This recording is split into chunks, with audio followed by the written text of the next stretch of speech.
Train के अंदर मनाया हनीमून तो रेलवे का खौल गया खून। वीडियो आया सामने तो पूरे देश में मच गया हड़कंप। लेकिन सबसे बड़ा सवाल, क्या ट्रेन के अंदर हनीमून मनाना अपराध है? अगर टिकट अपना है, सीट अपनी है, तो फिर रेलवे को क्यों लगी मिर्ची? आखिर ऐसा क्या हुआ कि रेलवे ने टीटी तक को सस्पेंड कर दिया? क्या सच में पति पत्नी ने कोई कानून तोड़ दिया? आइए सब कुछ जानते हैं इस 2 मिनट की रिपोर्ट में। दरअसल आपको बता दें कि इन दिनों सोशल मीडिया पर एक वीडियो आग की तरह वायरल हो रहा है। वीडियो देखकर पहली नजर में ऐसा लगेगा कि ये किसी 5 स्टार होटल का कमरा है, लेकिन जैसे ही कैमरा थोड़ा आगे बढ़ता है पता चलता है कि वो कोई होटल नहीं बल्कि भारतीय रेलवे की चलती हुई ट्रेन का फर्स्ट एसी कूप है। पूरा कूप लाल और सफेद गुब्बारों से सजा हुआ है। चारों तरफ गुलाब की पंखुड़ियां बिखरी हुई है। दीवार पर आई लव यू लिखा हुआ दिखाई देता है। बेड पर फूलों की सजावट है। पहली नजर में कोई भी यही कहेगा ये तो चलती हुई ट्रेन में हनीमून स्वीट बना दिया है। बस यहीं से शुरू हुआ पूरा मामला। वीडियो सोशल मीडिया पर पहुंचा और लाखों लोगों ने इसे दबाकर एक दूसरे को शेयर किया। कुछ लोगों ने कहा कि इसमें गलत क्या है, जब किसी ने अपने पैसे देकर पूरा फर्स्ट एसी कूप बुक कर लिया है तो वह उसे जैसा भी चाहे इस्तेमाल कर सकता है। वहीं दूसरी तरफ कई लोगों ने सवाल भी खड़ा कर दिया, आखिर रेलवे के डिब्बे को इस तरह होटल में कैसे बदल दिया गया? क्या इसके लिए रेलवे से अनुमति ली गई थी? क्या कोई भी व्यक्ति ट्रेन के अंदर एसी की सजावट कर सकता है? इन सवालों के बीच रेलवे भी हरकत में आ गया। अब देखिए आगे क्या हुआ। रिपोर्ट्स के मुताबिक दक्षिण मध्य रेलवे ने इस पूरे मामले को गंभीरता से लिया। जांच के आदेश दिए गए और ड्यूटी पर मौजूद टीटी को सस्पेंड कर दिया गया। यही खबर पूरे देश में चर्चा का अब विषय बन गई है। अब आगे क्या हुआ ये भी ध्यान से समझ लीजिए, क्योंकि ये सबसे बड़ा सवाल है। क्या टीटी इसलिए सस्पेंड हुआ क्योंकि किसी ने ट्रेन में हनीमून मनाया? तो जवाब है बिल्कुल भी नहीं। यहीं पर सबसे ज्यादा लोग भ्रम में पड़ गए। असल बात यह है कि अभी तक सामने आई जानकारी के मुताबिक रेलवे की आपत्ति हनीमून मनाने पर नहीं है। रेलवे की आपत्ति इस बात को लेकर है कि कथित तौर पर बिना अनुमति बाहर के लोगों को ट्रेन के अंदर भेजकर पूरे कूपे को सजावट कराई गई है।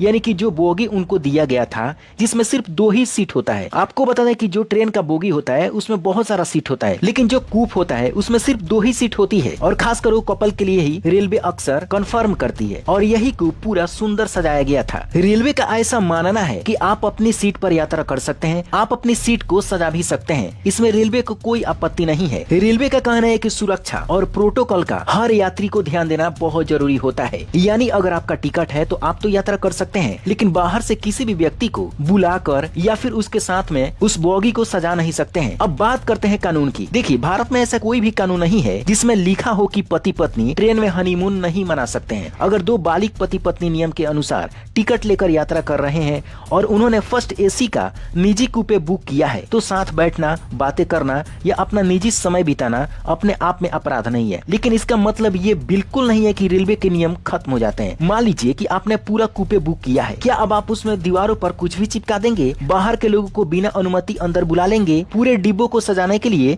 किसी इवेंट कंपनी को ट्रेन में घुसा देंगे? जवाब है बिल्कुल भी नहीं, क्योंकि ट्रेन आपकी निजी संपत्ति नहीं है। आपने केवल यात्रा करने के लिए सीट या कूपे बुक किया है। ट्रेन और उसका कोच रेलवे की संपत्ति है, इसलिए वहाँ रेलवे के नियम सबसे ऊपर लागू होते हैं। अब बिना अनुमति कोई बाहरी व्यक्ति ट्रेन में प्रवेश करता है तो ये सुरक्षा का विषय बन जाता है। अगर किसी कर्मचारी ने नियमों की अनदेखी की है तो उसके खिलाफ कार्रवाई हो सकती है। यही वजह है कि इस मामले में जांच शुरू हुई है और अभी से टीटी को सस्पेंड किया गया है। और अब इसमें पता लगाया जा रहा है कि आखिर बाहर से कौन कौन से व्यक्ति आए थे ट्रेन की कूप को सजाने के लिए, या फिर जिस व्यक्ति ने टिकट बुक किया था सिर्फ उसने ही उस कूप को सजाया था। हालांकि इस पूरी घटना पर आपकी क्या राय है नीचे कमेंट बॉक्स में जरूर बताएं। इस वीडियो को शेयर जरूर